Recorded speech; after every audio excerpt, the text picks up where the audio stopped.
Hey there, it's good to see you again. You're ready for coaching point number 7. Yeah, we had to clean up for you a little bit because this is a special occasion. We got one more to go, and I'm looking forward to finishing strong. So let's talk about coaching point number 7, man in the mirror. So when you hear those words, what types of thoughts come to mind? Is there a certain song that starts ringing in your ear right now? Got that melody going, Well, we're not here to discuss that. We're actually here to discuss something else. Personal accountability. We want to focus on you as individuals.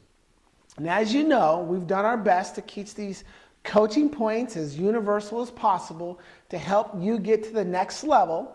Next level of what? Well, that's for you to decide. But we want to talk a little bit about failure. When we don't succeed, when we don't achieve our goals, or when we, let's say, underachieve. The normal human tendency is to play the blame game. It's to start blaming everything or everyone else, pointing your finger here and there, making excuses for your lack of success. This is why personal accountability needs to be highlighted. It's not easy for us to sometimes come to grips with the fact that at the end of the day, there's no one else to blame if we fail but ourselves or you.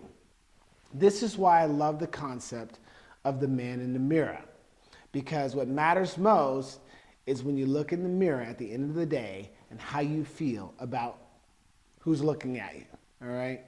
Now I want to read a poem to you. This poem was shared with me back either in high school or college. I still can't remember if it was my high school football coach, Tom Smythe, or if it was my college coach, Rich Brooks, that shared this poem with me, but I never forgot it.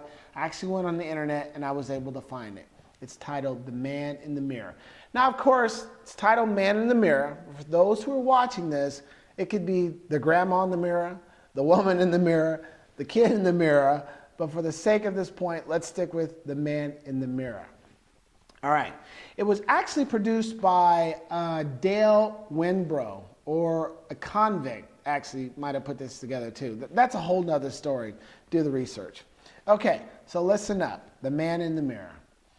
If you get what you want in your struggle for self and the world makes you king for a day, then go to the mirror and look at yourself and see what that man has to say. For it isn't a man's father, mother, or wife whose judgment upon him must pass.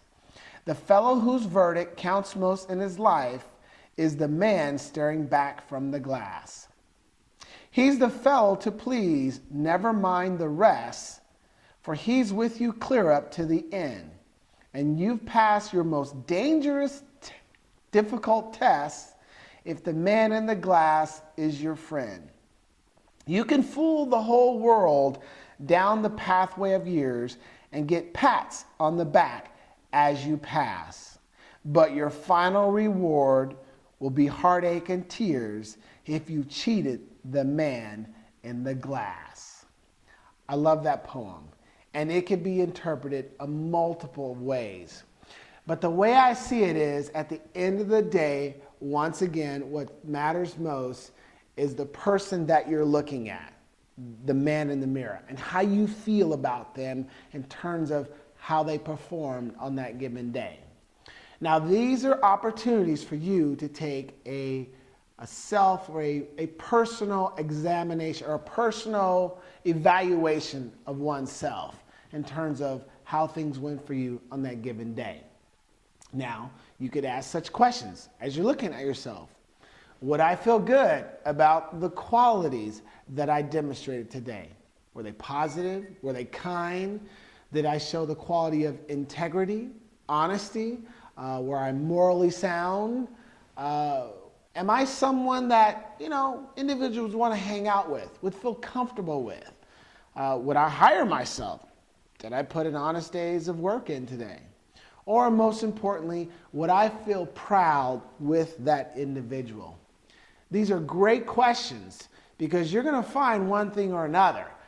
Perhaps you're going to feel good about your performance. Maybe you'll be proud and just say, that guy had a great day. I feel really good. And it's good for you to enjoy those moments. Rejoice, celebrate, because you deserve it. But let's not let it go to our head. Maintain the quality of humility, because you've set a standard and now you need to do it again the next day. Now, if you're embarrassed and disappointed in what you achieved or your efforts for the day, now's your opportunity to make corrections, make some changes, because there's a brighter day tomorrow, and of course, you get a do-over. So, always remember, whatever it is you're going after on every given day, make it a goal that at the end of the day, when it's time to look the man in the mirror, have a goal of, for the most part, feeling good, feeling satisfied, and feeling proud of what you accomplished on that day. Because at the end of the day, what matters most is, no matter what you're going after, if it's meant to be, it's up to me. Or it's actually up to you. So that concludes coaching point number 7. Are you ready for coaching point number 8? Because we're going to finish with a bang. Because I'm going to introduce you to the NNQ. You wondering what that is? Well, strap it up and show up tomorrow and we'll share. So enjoy the rest of your day. And of course, always remember, stay positive.